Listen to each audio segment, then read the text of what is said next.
Streaming live from the Paul and Catherine Ranke Memorial Studio, this is TV Free Baltimore.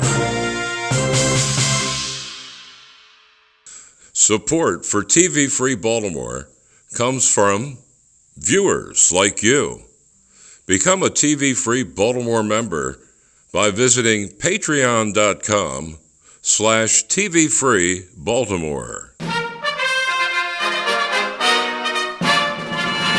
You're watching Maryland Politics here on TV Free Baltimore. Hello and welcome to Maryland Politics. I'm your host, Beth Lawson. In studio this evening, we have State Delegate Dan Cox, who is running for Governor of Maryland. He is a husband, a father, and a believer in the goodness of God for the people of our great state. Furthermore, candidate Cox recently gained the endorsement of the 45th President, Donald J. Trump. Delegate Cox, thank you so much for being with us this evening. Thank you, Beth, and please call me Dan. Thank you. Please, Dan, tell us what motivated you to run for governor. Well, as a father, as you mentioned, with 10 children, my wife and I have worked very hard and as small business persons here in Maryland, and as a 17-year constitutional attorney in my law firm, I realized that there was a need to advocate in the legislative halls for families and for small businesses and for our freedoms. Because, as we see the Constitution being trampled on every day, we see an opportunity that we need to stand up and speak out about it, to say that, we are made in the imago Dei, the image of God. We have natural rights that trump whatever any governor wants to say, whatever what the legislative branch wants to put upon us. And those rights need to be respected. Those rights include the right to life, liberty, and the pursuit of happiness, the right to property. They include the right to speak, the right to assemble. They include our Second Amendment rights. The Bill of Rights is sacred. And Beth, I've seen them being trampled here in Maryland, and so I went to Annapolis to do that. And in the context of that, as you know, the last 2 years, those rights have been trampled underfoot by an overreaching, zealous governor who has used the power of his office to arrest people for merely wanting to earn a living in their own business. This has got to end, and so we stepped up to say that, no, we're going to be like the free states, because we are a free state, and we're going to make sure that we never do that again in Maryland. Well, thank you for stepping up. In addition to what you've already listed, Maryland is facing so many issues. The mandate, the high crime, the high taxes, high gas prices. Can you elaborate a little bit more about the unconstitutional orders and those issues?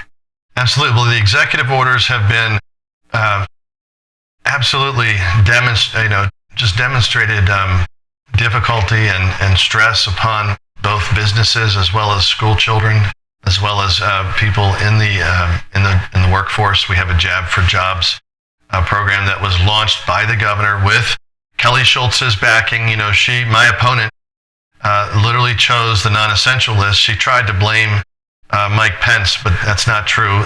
It was her decision. And together with the governor, they locked down half of the state.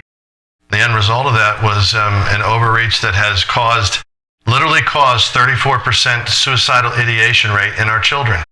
And that's because they've been forced 8 hours a day to mask. At this very moment, students are still being forced masked in Prince George's County.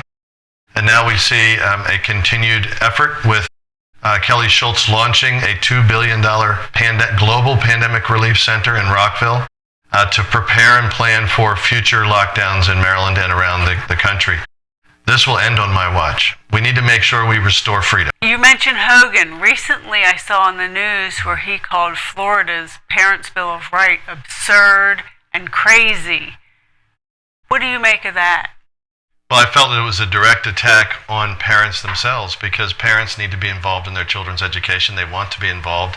And they're tired of everything that divides us. They're tired of the critical race theory dividing one child against another, the Marxist indoctrination that says that our country was somehow systemically evil.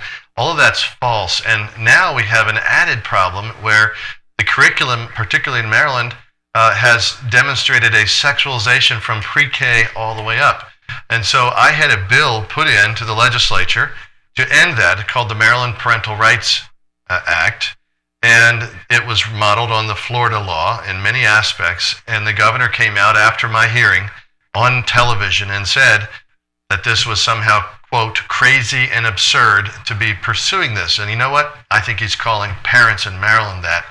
And that won't go over so well at the ballot box, because at the end of the day, parents care about what's being taught to their children. They do not want gender identity and expression taught to pre-K through third grade. That's what's going on right now. I absolutely oppose it. I put an amendment on the floor to a bill called Senate Bill 506, and I did this to make sure we would get the votes on roll call to see who actually supported parental rights. And you know what, Beth, what happened? The Democrats near unanimously voted it down, and it was very sad. In fact, it's just as inappropriate because during the vote, we heard laughing from some of the Democrats. You know, parental rights is no laughing matter, and this fall, I'm running for governor to restore parental rights and freedom in Maryland and to make sure that their voices are heard in our schools, and we're going to make sure that happens through the Executive Office of Governor.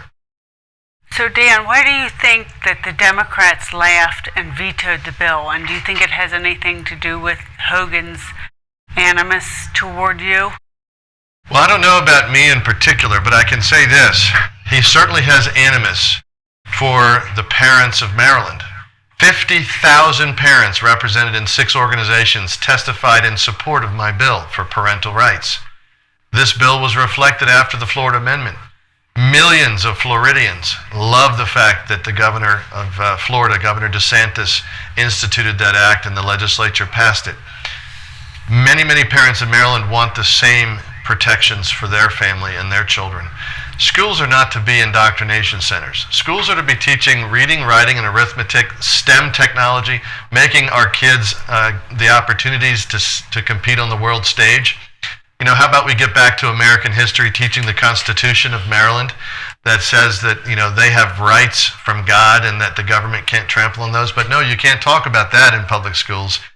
Sadly, under the Hogan administration and with Kelly at his side as a cabinet leader, my opponent, instead of making sure parents were protected, sadly, their options were removed. And now we see the Code of Maryland representing the values that parents do not want for their children. If elected governor, what revisions do you plan to make to repair our broken school system?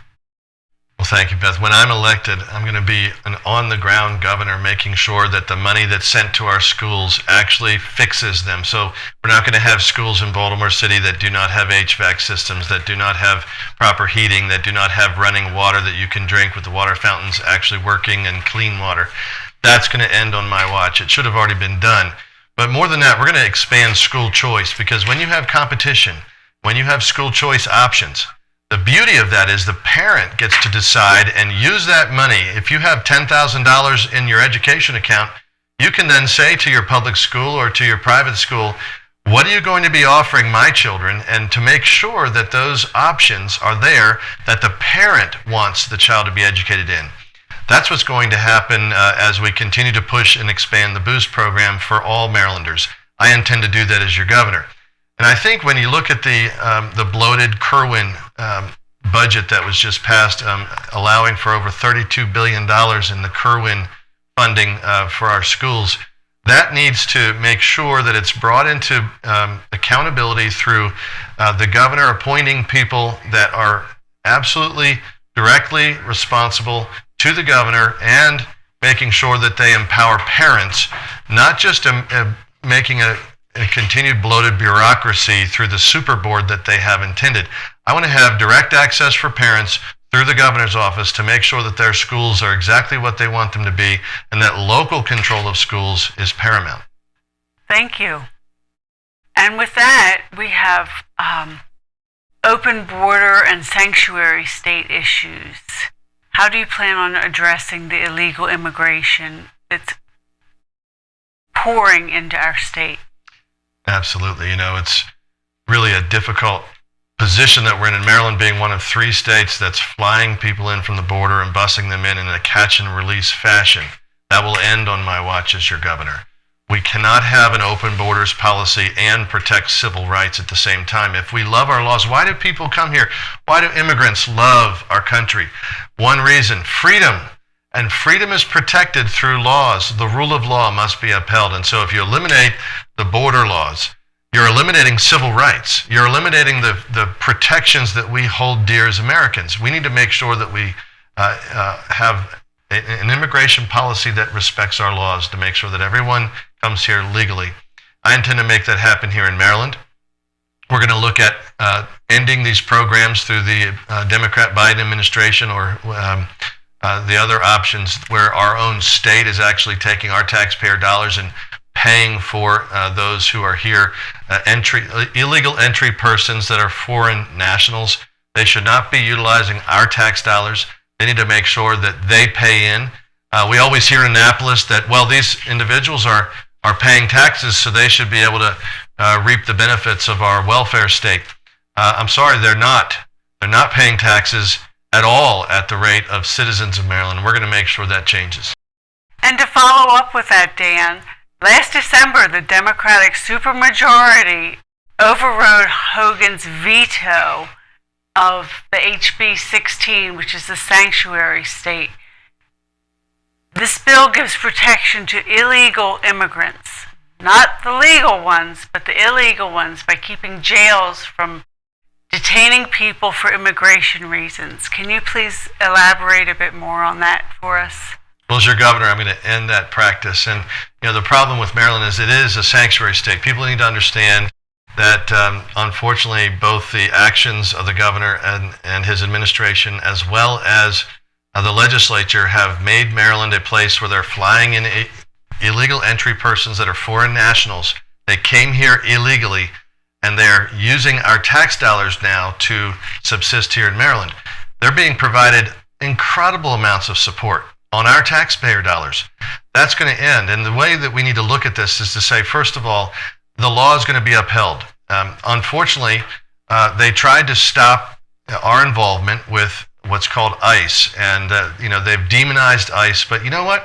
Let me tell you how that protects people. In Prince George's County, ICE had a detainer on an individual that was suspected to be MS-13, and Prince George's County decided to release that person against the ICE detainer. And you know what that person went and did? Went and murdered a young 14-year-old girl. That's what's happening in Maryland, all across Maryland, and we need to end that and make sure our streets are safe again. We need to instead empower local communities to have community policing, to make sure that our government protects them so that our streets are safe, and that this open border sanctuary state policy ends. We're going to make sure we work hard to have that a reality. We're going to make that a reality. And we need to make sure about the sex trafficking and human trafficking and keeping registered sex offenders away from school. We live in scary times. Absolutely. And that's why I put my bill in to prevent registered sex offenders from living within 1,000 feet of a school. We actually put it as an amendment on the floor. I did that. And you know what? Every single Democrat, to my knowledge, you can look it up, voted against that measure. And so, that's the problem we have in our state when you have a far left fringe group that basically controls the Democrat Party. Many people make the wrong choices in the legislature that harm and endanger our families. But we can change that. We can develop a culture that instead encourages a lack of fear, but instead protection of the people. And that's what we need to do, and that's what I intend to do as your governor. Obviously, the illegal immigration is costing Marylanders quite a bit of money. When you're elected governor, how can you give us relief from the high gas prices, the horrible inflation, all the other spendings that are out of control? You're absolutely right, Beth. The current situation that we're in is an inflation environment, and sadly, with the illegal alien situation, the budget of Maryland has been inflated by $1 billion for those social welfare programs, including our safety nets for the catch and release illegal alien program.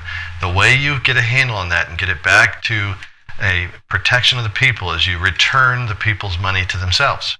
So right now we have a $7 billion surplus in Maryland. And unfortunately, we barely passed any tax relief this session. My bill to provide a complete tax holiday for the sales tax of the gas tax was partially borrowed, and they passed a 30-day in a separate bill. I had it through the end of the year. I think that's one step. But you know what we need to do, and what my bill also would have done, would have provided a sales tax holiday for all sales tax.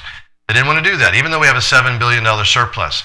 Additionally, when you look at the property tax assessment valuation, our property taxes are going skyrocketing through the roof in the evaluations and the assessment values. That's got to end. We had a 30 to 34% increase this year in property tax valuations across the board average. That's unsustainable. Our seniors cannot stay in Maryland with that kind of a pressure. So what I intend to do as governor is to use the Department of Taxation and Assessments to reduce that property valuation taxation burden so that our property taxes are reduced, so that individuals can keep more of their money. And I intend to return the money, rather than to put it into bloated budgets. I intend to return the money to the people, because it's your money. Thank you for that. We also, in addition to seeing crimes, I noticed the theme of Hogan wanting to quash many of your good idea bills. Can you elaborate a little bit on the Second Amendment and the ghost gun bills? Well, thank you. And you know, one of the ways to reduce violent crime is to make sure, first of all, that the people have the right to defend themselves. And right now there's a disparate impact on certain high crime areas where the people are not allowed to have concealed carry permits, for instance. Yet if you are a wealthy businessman, if you have your own business in Maryland, you almost are guaranteed your own concealed carry permit. But not in Baltimore City if you're an average homeowner that just wants to make sure you don't get shot while you're going out to your car to go to work, or going to the bus stop to go to work. That's got to end. I intend to instruct the Maryland State Police to make sure equality is across the board for self-defense, for Second Amendment purposes. And additionally, I want to make sure we actually fund the police, so that our police are not only community-based, but they're backed up with crack units that can take the cartels off the streets and once again return Maryland to be the beautiful, safe place that we have known it, that I used to know it growing up. Thank you. Obviously, you're an advocate for the Second Amendment. Can you please go into a little bit for our viewers how important the Second Amendment actually is for us? Well, it's everything. If you don't have the Second Amendment, you're going to lose the First Amendment right to free speech. The Second Amendment is not just for hunting. The Second Amendment is to make sure that the people are protected both in their homes and their persons, but also in the event that we have a tyrannical or a foreign regime coming after the people. The people are the last line of defense. This is the way our country was founded, and that's why I opposed banning the so-called ghost guns. It's not ghost guns. These are guns that have been made since George Washington made his pistols to ride into battle with against the British. Why were the British going to Concord? Why were they marching on our country's reserves for our firearms? It's because that was the only means of defense that the people had, and they wanted to remove that. And so we need to maintain that always, and I intend to do that. I've always been a strong advocate for the Second Amendment, and I will continue to be so. In your opinion, why do you think Hogan refused to sign the bill? Well, it was a political hot potato for him. He didn't want to be caught signing it, because that would anger the Second Amendment defenders that helped him get elected. But secondly, he didn't want to veto it either. So rather than doing the right thing and vetoing it like he had indicated that he would, he let it become law, and that's just unconscionable, because it's through this kind of legislating. These laws are going to entrap everyday folks, Marylanders who have never committed a crime in their life, Beth.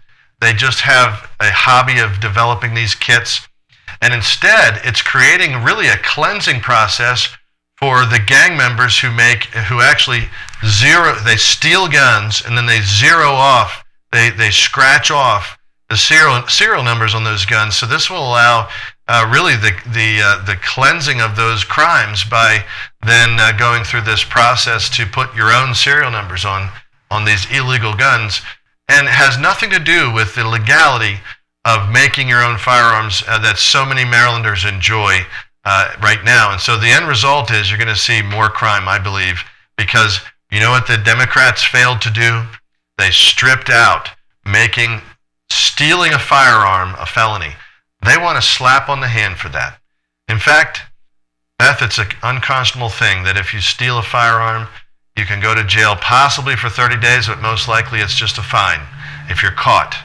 But if you're a law-abiding citizen in Maryland and you make your George Washington gun, now you could be looking at 3 years in jail.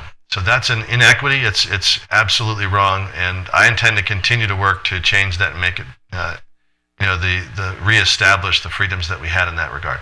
You gave us so many great reasons why we should vote for you. Can you please summarize it for our audience? Well, it's been great, Beth. Thank you for the opportunity tonight. And the audience can go to coxforfreedom.com and you can see these 5 points. And you can also sign up to volunteer. You can help our campaign. And it's simple. It's called the Contract for Maryland Freedom, where we're going to give you our freedom back, your freedom back. It's going to be restore the constitutional integrity of our state so that never again you're going to have jabs for jobs, and you're not going to have a forced mask mandate. You're not going to be locked in your homes and your businesses locked down under threat of penalty of arrest like what happened here in the last 2 years. Instead, we're going to make sure that your businesses have less regulation, that you will always be able to provide for your family. And secondly, we're going to restore parental rights. We're going to make sure that parents can direct the education of their children, that the money, that school choice will be an option where the money follows the child, and that never again are we going to have indoctrination be part of our curriculum. We're going to make sure parents are empowered to, county by county, fix the curriculum so we don't have this anti-American Marxist divisive ideology through CRT and through the sexualization of our children pre-K through third through gender identity training. This has got to stop, and parents are the vehicle to make that happen, and I'm going to empower them. Third, we need our streets safe again, Beth. We cannot have businesses thriving and Maryland's economy booming if literally people are getting shot on the streets of Baltimore. We see Fells Point with businesses closing. It used to be a vibrant community. We see Prince George's County with carjackings going through the roof. We got to make sure people are safe again in their homes and also on the streets and in their businesses. And we can do that by not only empowering community policing, but making sure that we take the cartels off the street. And I mean business to make sure that happens. Fourth, we need to make sure that we have election integrity. I think all parties in both sides of the aisle can agree that anytime there's a debacle in elections, it's a bad thing for our republic. And we can restore that through verified voter IDs. We can make sure that people are having complete access to the polls while we verify their identity and their affidavits. We can't have people that aren't registered to vote voting in elections or voting in multiple states or multiple precincts. That's got to end. We need to make sure that the mail-in voting ends. I would like to see that limited to only those who by law are necessary to have that, with like our military veterans or those who are unable to get out. So, and then lastly, making sure we have tax relief for our seniors. We've got to make sure our senior property tax rates are immediately decreased through our Department of Assessments and Taxations. That's something the governor can do. We can step up and make sure that people can keep, our seniors can keep their homes, and that all Marylanders have tax relief, not only at the gas pump, where my bill sought to do that, but also across the board with our property taxes and our income taxes. We can be competitive if we do that in Maryland, and I intend to do that and make sure Maryland, once again, is the free state. Thanks so much. coxforfreedom.com. Thank you, Dan. I appreciate your summarization and your speaking with us. It was very informative. Thank you very much. Thank you for watching Maryland Politics. Please like and subscribe TV Free Baltimore. I am your host, Beth Lawson. Stay well and please tune in to our next show. You're watching Maryland Politics here on TV Free Baltimore.